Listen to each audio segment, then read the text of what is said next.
कहेंगे कि आज विश्व पर्यावरण दिवस है, क्या थीम है आपकी, क्या संदेश, क्या मैसेज देना चाहेंगे? देखिए, बहुत अच्छी बात यह है कि जब जब मानवीय हस्तक्षेप हुआ है प्रकृति में, जब मानवीय हस्तक्षेप हुआ है प्रकृति में, तब तब संकेत मिले हैं कि कुछ बड़ा अनहोनी होने का संकेत मिला है। और आप देख सकते हैं, अगर मैं बात करूं आज से 100 वर्ष पहले की, तो प्रकृति पहले भी ऐसी थी और आज भी ऐसी है। इसका सीधा सा उदाहरण ये है कि लॉकडाउन में आपको ये एहसास हो गया होगा कि जो प्राकृतिक है, जब उस वक्त पूरी आधी आबादी विश्व की अपने घरों में बंद थी, तो प्रकृति अपने आप को रीजनरेट करने में लगी हुई थी। और यही कारण है कि जो 2 महीने का जो लॉकडाउन पीरियड था, उसमें प्रकृति ने अपने आप को रीजनरेट किया है। आप देख सकते हैं, पिछले वर्ष जो गर्मी थी इतनी भयंकर पड़ती थी कि इस वक्त जहाँ हम आज खड़े हैं, यहाँ पे खड़ा होना भी बड़ा मुश्किल हो जाता था। लेकिन प्रकृतिक ने लोगों के जो लोगों का फुटफॉल हुआ करता था, वो नहीं हुआ था इस वर्ष, इसीलिए आज जो टेम्परेचर है वो बहुत कम है।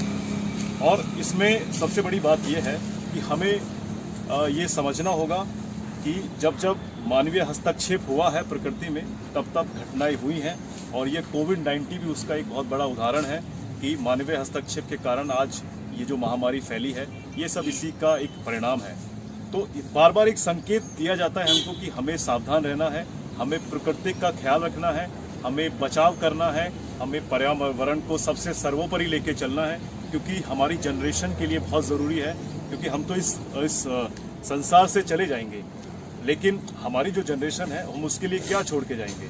तो एक शुद्ध वायु, एक अच्छा माहौल, एक हरियाली, ये बहुत ज़रूरी है। जिंदगी को चलाने के लिए पर्यावरण कितना जरूरी है और जिंदगी में पर्यावरण का कितना अहम योगदान होता है, आज आप ये तमाम चीज़ें समझेंगे। एक एक करके बात कर लेते हैं। जो भी टीम है, हर व्यक्ति का योगदान कितना जरूरी होता है पर्यावरण? जी बिल्कुल, मैं बताना चाहूँगा कि पर्यावरण ऐसी हमारी ज़िंदगी में एक चीज़ है कि हमें इसके लिए पहले से ही सोच के रखना है।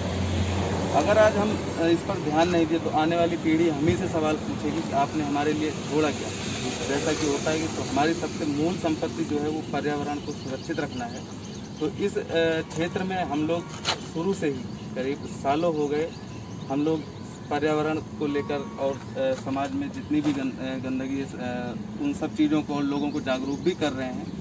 तो हमारी कोशिश रहती है कि पर्यावरण और हमारा क्षेत्र, हमारा समाज सुरक्षित रहे और निरोग रहे।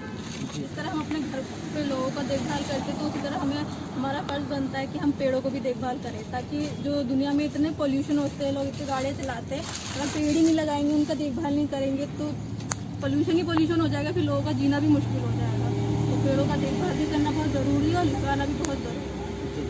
जैसे कि सबको पता है कि कोरोना वायरस चल रहा है और लॉकडाउन है, तो हम इतने जोरों शोरों से पर्यावरण का सेलिब्रेट नहीं कर पाएंगे, तो हम घर पे रह के भी उसे बहुत अच्छे तरीके से मना सकते हैं। जैसे कि अगर आप लोग घर में अपनी इलेक्ट्रिसिटी बचाएं और टीवी और एसी और कूलर का कम इस्तेमाल करें, जितनी इलेक्ट्रिसिटी बचे, और कहीं पे थूके ना, पानी कहीं पे फैलाए ना, और जानवरों को सताएं ना, उनसे प्यार करें, तो इन सारी चीज़ों से हम पर्यावरण में ला सकते हैं।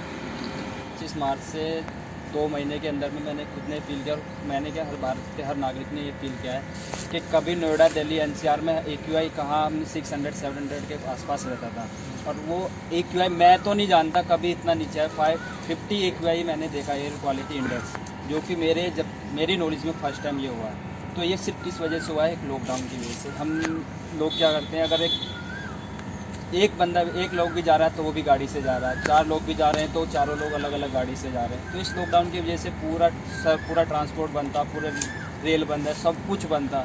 तो उसकी वजह से हमारी प्रकृति इतनी, अभी भी आप देखोगे आप खड़े हैं 11 बजे, 10 बजे का टाइम हो रहा है, जून का महीना, हमको फील नहीं हो रहा कि ये जून का महीना, अब एकदम प्रकृति नेचुरल है, टेम्परेचर भी नेचुरल है, ना गर्मी लग रही है ना सर्दी लग रही है, एकदम मस्त है। लॉकडाउन कैसा बीता 2 महीने? स्टार्टिंग में तो थोड़ी बहुत प्रॉब्लम हर चीज़ को लेकर होती है, पर इससे सबसे अच्छी चीज़ मैंने ये देखी है, मैंने अपने आसपास में देखा भी है। पहले बहुत से लोग अलग अलग बीमारियों से परेशान रहते थे, पर जब से लॉकडाउन पड़ा है, मुश्किल से 2 से 3% लोग ही बीमार पड़े हैं। ऐसा क्यों? क्या? क्योंकि सभी लोग अपना ध्यान खुद रख रहे हैं, साफ सफाई में रहते हैं। हर चीज़ को ध्यान से खाते पीते हैं, सब कुछ सही से देखते हैं। और इसका सबसे अच्छा इफेक्ट है कि लोग अब स्वस्थ हैं, पर्यावरण हमारा स्वस्थ है, और लोग अब समझ रहे हैं कि हमें ये सब चीज़ें नहीं करनी चाहिए जिससे हमारे पर्यावरण को प्रॉब्लम है। नव ऊर्जा जो ये संस्था है ये बहुत ही बढ़िया काम कर रही है। आई मीन इनके एक ही शायद जब भी ये बुलाते हैं मैं ज़रूर आता हूँ और अच्छा लगता है। काफ़ी फिट लग रहे हैं। आज वर्ल्ड एनवायरनमेंट डे है तो मैं 2 मैसेज देना चाहूँगा। सबसे पहला तो कि ये कि आप लोग जितने भी युवा हैं सब साइकिल का इस्तेमाल करा करें, क्योंकि इससे एक तो पोल्यूशन नहीं होता है, तो पोल्यूशन का काफ़ी कमी आती है, पोल्यूशन नहीं होता। एंड दूसरी चीज़ ये है कि फिटनेस और हेल्थ दोनों इससे का लाभ होता है। और देखिए लॉकडाउन से पहले हफ्ता तो निकल गया आराम से, कोई दिक्कत नहीं आई, लेकिन जैसे जैसे समय बढ़ा उसमें 2 तरह की दिक्कतें आनी शुरू हुई हैं। एक तो मेंटल प्रॉब्लम्स, जो मेंटल चैलेंज आते हैं लोगों को के अंदर, क्योंकि इंसान जो है अंदर रहने का आदी नहीं होता। और दूसरा था हेल्थ रिलेटेड। तो हेल्थ रिलेटेड तो इस तरह से एड्रेस किया गया कि घर में लोगों ने योगा करना शुरू कर दिया, घरों में ही स्ट्रेचिंग एक्सरसाइज शुरू कर दी, या छतों पे जाके अपना वहाँ करने लग गए जहाँ पर सोशल डिस्टेंसिंग मेंटेन हो सके। तो ये चीज़ उस तरह से हुई। लेकिन मेंटल हेल्थ के लिए बहुत ज़रूरी है कि हम लोग आपस में फ़ोन पे बात करते रहें, अपने रिश्तेदारों से बात करते रहें। जब ये लॉकडाउन चल रहा था, जब स्ट्रॉन्ग था, अभी तो हम लोग बाहर निकलने लग गए हैं, लेकिन उस समय एकदम बाहर निकलना भी मुश्किल था। तो वो एक मेंटल चैलेंज जो था वो हुआ है। एक और बड़ी समस्या आई है कि घरों में जो बोलते हैं कि फिज़िकल अब्यूज़ जो हुई है, कि मारपीट जो कुछ घरों में इस तरह की आई है, वो बहुत ही दुखदाई चीज़ें हुई हैं। वो एक उसका इफेक्ट आया है। तो उसको एड्रेस करने के लिए हमने एक टीम बनाई थी जो कि उन्हें देखते थे, उनके घर कोशिश करते थे, उनसे बात करी जाती थी। दूसरा था बुज़ुर्ग जो अकेले हैं, उनके लिए बड़ी समस्या थी। जो बुज़ुर्ग अकेले हैं वो बाहर नहीं निकल सकते, मेड्स नहीं आ रही थी उनके लिए, तो उनके लिए भी हमने वॉलंटियर्स लिखा है कि सोसाइटी के अंदर वॉलंटियर्स रखे गए जो कि उनकी सहायता कर सकें टाइम टू टाइम। तो ये इस तरह से जो चैलेंजेस थे उनको किसी ना किसी तरह से एड्रेस किया गया है, और कोशिश करी गई है कि रेजिडेंट्स को मिनिमम प्रॉब्लम आए, मिनिमम से मिनिमम उनकी समस्याएं जो सारी हैंडल हो जाए और मिनिमम प्रॉब्लम आए। और साइकिलिंग मैंने 3 साल पहले शुरू करी है।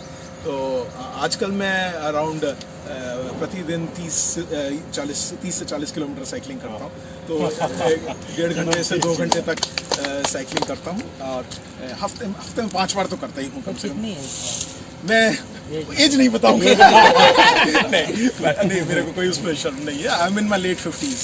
हाँ, लेट 50s में पहुँच गया हूँ, तो रीचिंग 60 ऑलमोस्ट। आपने बातचीत की हमसे, आपका बहुत बहुत धन्यवाद। और आपने देखा कि किस खूबसूरत तरीके से इन्होंने सारे मुद्दों पर हमसे बात की, और ये बहुत बेहद ज़रूरी है। हम भी जब किसी समय पर जब साइकिल चलाते थे, अगर आप साइकिल चलाए होंगे तो आपने महसूस किया होगा कि हमारे शरीर में जो शक्ति मिलती है और जो शक्ति का एहसास हमें होता है वो बहुत ही बेहद ज़रूरी होता है। और सबसे बड़ी बात, आज ये पूरी नव ऊर्जा युवा संस्था की टीम हमारे साथ में मौजूद है। हमने इनसे बातचीत की। आखिरी सवाल आपसे भी करते और अपनी बातचीत को समाप्त करेंगे। अभी जो ये दौर आने वाला है, कितना समय मानते हैं कि सब कुछ सही हो जाएगा? देखिए, बिल्कुल अभी आदरणीय राजीव आलोचन जी ने भी बात की थी कि जो ये कोविड है ये हमारे जीवन का हिस्सा है। हमें इस बात को नकार नहीं सकते, हमें इसे अपनाना होगा। और बहुत सारी चीज़ें हैं, हमें उसका ध्यान रखना होगा। सोशल डिस्टेंसिंग को फॉलो करना होगा, ये मास्क जो कल्चर है इसको अपनाना होगा, और सैनिटाइजिंग को अपने साथ रखना होगा, और बार बार हाथ धोने का जो चलन है उसको हमें बरकरार रखना होगा। और इसको तकरीबन इस वैक्सीन को आने में लगे सालों का समय भी लग सकता है, क्योंकि इसकी डिमांड बहुत ज़्यादा है मार्केट में। और जिस प्रकार से यूरोपियन कंट्रीज़ आज सरेंडर कर चुके हैं इसके सामने, तो सबसे पहले तो ज़रूरत वहाँ पे है। उसके बाद धीरे धीरे करके जब ग्रेजुअली ये भारत में पहुँचेगा, तो तब तक यही है कि हमें हेल्थ को लेके और अपने आप को लेके बड़ा एक्टिव होना पड़ेगा, ध्यान रखना पड़ेगा। इसके साथ साथ मैं कुछ और इसमें ऐड करना चाहूँगा कि देखिए, ऐसा है, बहुत सारी चीज़ें ऐसी होती हैं कि हम सरकार के ऊपर नहीं थोप सकते। जैसे कि एक बड़ा कारण ये भी मैं मानता हूँ कि जो जनसंख्या है, पॉपुलेशन है, वो भारत की बहुत ज़्यादा है, और कहीं ना कहीं कोविड-19 जो एक अटैक कर रहा है, इसमें जनसंख्या का एक बड़ा महत्व है। और डेंसिटी इतनी ज़्यादा है भारत के अंदर पॉपुलेशन की कि कोरोना का जो कोविड का नंबर है वो लगातार आज 10,000 बढ़ रहा है, 9,000 में आ रहा है। और ये संख्या बहुत ज़्यादा बढ़ने के पूरे चांसेस हैं जिस प्रकार से परिणाम हमारे सामने